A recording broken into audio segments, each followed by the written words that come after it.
My terminally ill roommate survived 3 different cancers completely alone, but living with her turned into a hoarding nightmare, and a house so badly destroyed I called the APS. Now I felt like I am the worst person alive.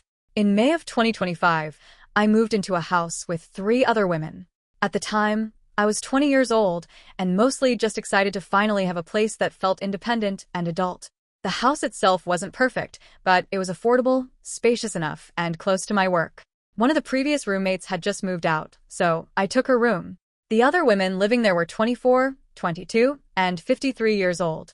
The 53-year-old roommate immediately stood out, not because she was older than the rest of us, but because of everything she had survived. She had brain cancer, lung cancer, and colon cancer. Not in the past tense either. These were ongoing battles she had been fighting for years. She had endured rounds of chemotherapy, radiation, surgeries, medications, and treatments that sounded absolutely brutal. At one point, doctors had apparently given her a very short life expectancy, but she had already outlived it by nearly a year and a half. Honestly, it was impossible not to admire her. No matter how frustrated I've become living with her, I still genuinely think she's incredibly strong. Most people would collapse under that kind of pain and isolation, but somehow she kept going. And she was isolated. Completely. Her parents had passed away years ago. Her husband left long before I ever met her. Her children no longer spoke to her. Some of her sisters still checked in occasionally, but none of them were actively involved in caring for her. Day to day, she was completely alone while trying to survive multiple terminal illnesses. That reality made everything complicated emotionally because I felt bad for her constantly. But living with her became harder and harder over time. Because of her conditions, she was prescribed several strong opioid pain medications. Combined with the exhaustion from the cancer and treatments, she slept almost constantly.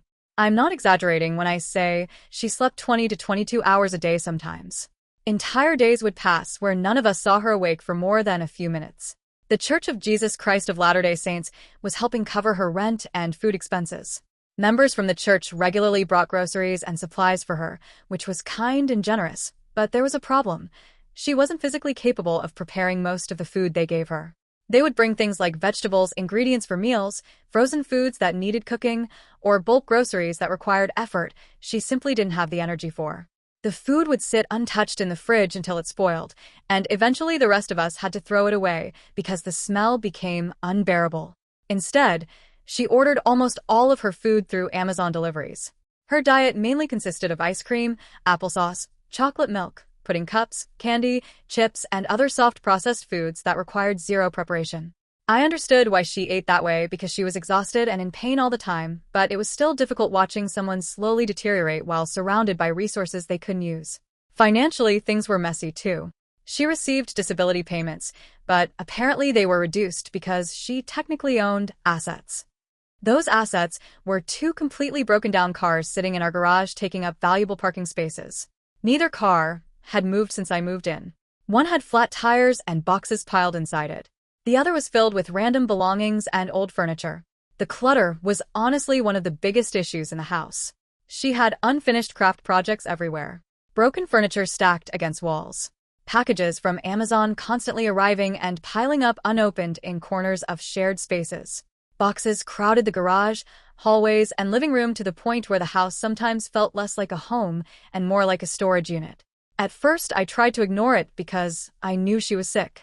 It felt cruel to complain about clutter when someone was actively dying. But over time, it became emotionally exhausting living in an environment that constantly felt chaotic and half-collapsed. Then in September, things got significantly worse. Her family suddenly showed up one afternoon with over 30 boxes filled with family photographs, old documents, heirlooms, decorations, scrapbooks, and personal memories. Apparently, they wanted her to sort through everything, digitize old photos, and decide what should be kept or stored long-term. The problem was obvious immediately. She barely had the energy to shower or stay awake for more than a few hours. There was absolutely no way she was going to go through 30 boxes of family history. So the boxes stayed in our living room. For months, you literally had to weave around them to move through parts of the house comfortably. Guests noticed immediately when they came over. The entire living room started feeling cramped and depressing, like the house itself was slowly being swallowed by unfinished business and abandonment. Last month, I finally decided I couldn't take it anymore. With permission from our landlord, I had been slowly trying to update the common areas to make the house feel more modern and livable. We desperately needed a new couch, but there wasn't enough space because of the mountain of boxes. One of the biggest ongoing problems in the house is her bathroom situation. She has the master bedroom, which comes with its own private bathroom, but since October, she hasn't been using it because the toilet broke. At first, everyone assumed it would be fixed quickly, but months went by and nothing happened. Instead, she started using the bathroom the other four tenants share. The issue isn't the broken toilet itself. The issue is that she refuses to let anyone into her room to repair it. And honestly, I understand why she's embarrassed. The few glimpses I've caught through the cracked doorway were overwhelming. Her room is completely consumed by stuff. Not clutter in the normal sense either.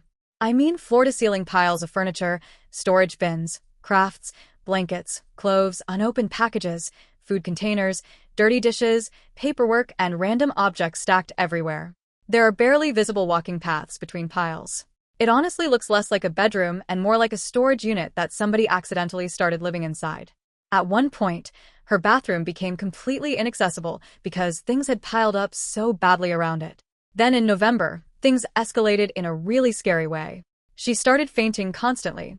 Full-on syncope episodes where she would suddenly collapse or lose consciousness.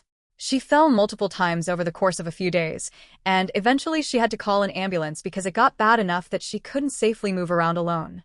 While she was in the hospital, several neighbors who knew about the situation came over to help clean her room because everyone was genuinely concerned for her safety. What they found was honestly horrifying. They spent hours hauling out trash, broken boxes, expired food, and piles of dishes. Apparently, there were hundreds of dirty dishes stacked in her bathtub because she had nowhere else to put them. Her bathroom itself had basically been sealed off using sheets of plastic and duct tape. Nobody really understood why. Because of her colon cancer, she has to wear adult diapers occasionally. The neighbors found bags filled with used diapers sitting inside the room because she physically hadn't been able to throw them away. I remember hearing about it afterward and just sitting there stunned. Part of me felt awful for her because nobody should have to live like that. But another part of me was angry because the rest of us had been living beside this growing disaster for months while constantly trying to help her and getting shut down every single time. After the cleanup, people tried getting her connected with a social worker and additional support services. Multiple people stepped up trying to help her get real assistance because it was obvious this situation had moved way beyond normal roommate problems. But she refused. That's the hardest part about living with her. Every offer of support becomes impossible somehow. Either she outright rejects it or she technically accepts it and then never follows through. Nothing ever actually changes. I'm not some hyper-organized clean freak either. My own room gets messy sometimes, and I'm definitely not one of those people who deep cleans for fun. But I do believe shared living spaces should at least remain functional and reasonably livable. Every single attempt to improve the house becomes a battle. If I try organizing something, replacing furniture, fixing a shared space, helping with her projects, or even cleaning areas overtaken by clutter, she becomes extremely defensive. Sometimes she gets verbally aggressive immediately. Other times she spirals into emotional episodes where she accuses people of controlling her or attacking her. Over time, a lot of us started noticing behavior that honestly felt far more serious than just stress or depression. She has obvious manic episodes sometimes where she suddenly becomes intensely energetic, starts making huge, unrealistic plans, ordering things online, or obsessively beginning projects she physically cannot finish. Other times she seems deeply paranoid or disconnected from reality entirely. The neighbors she still talks to have also witnessed her misusing her opioid patches, which only adds another layer of concern to everything happening.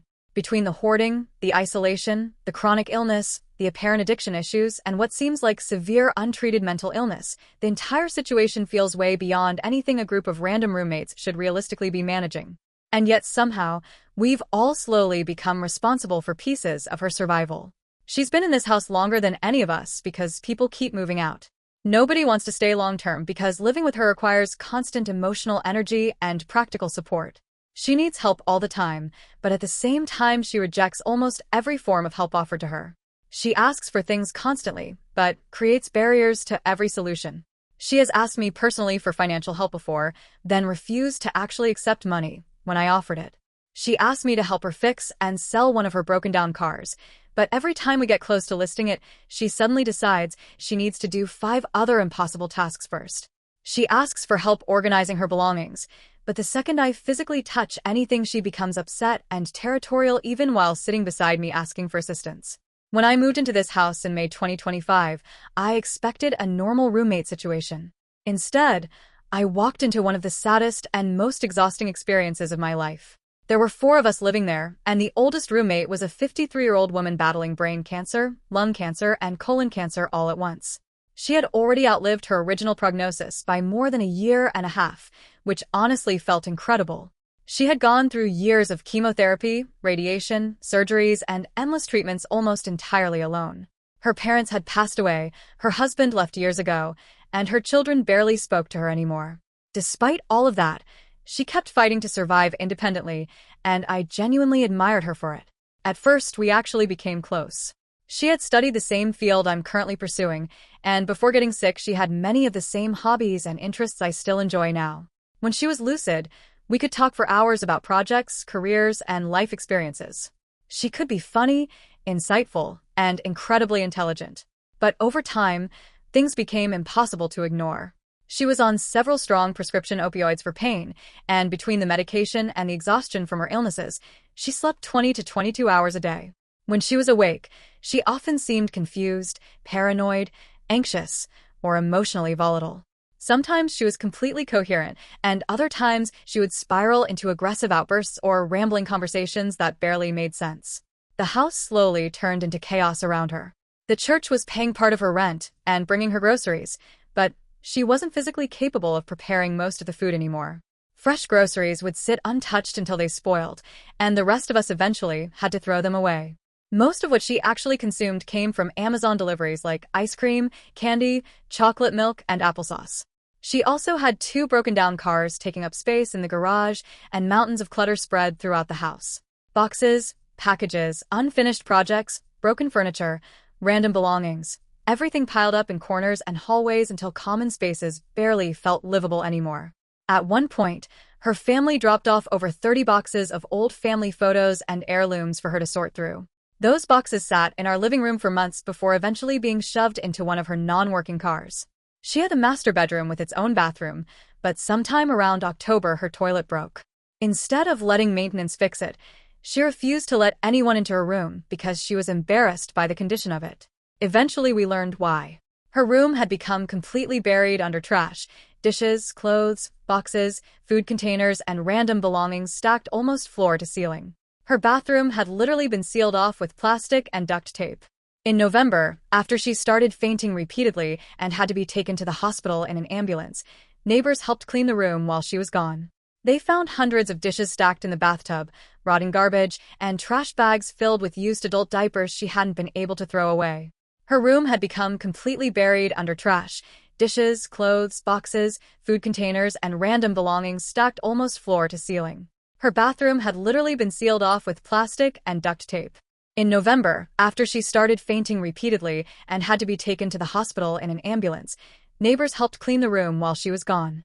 They found hundreds of dishes stacked in the bathtub, rotten garbage, and trash bags filled with used adult diapers she hadn't been able to throw away. People have tried helping her constantly. Family members, church members, neighbors, previous roommates, social workers, even our landlord. Everyone eventually runs into the same problem.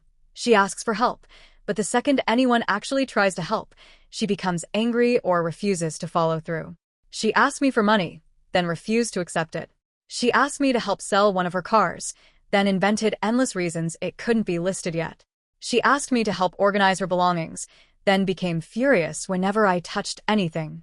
APS has already been contacted before, but nothing happened because she refused to cooperate. The neighbors and her bishop have also tried getting her support, but it never goes anywhere. At this point, the hardest part is that I still care about her deeply. When she's herself, she's thoughtful, creative, funny, and kind. But those moments are becoming rarer and rarer. As guilty as I feel about it, I'm planning to contact the landlord because I believe the condition of the property violates the lease. I hate that it's come to this, but I also don't think she'll ever get real help unless she truly has no other option left.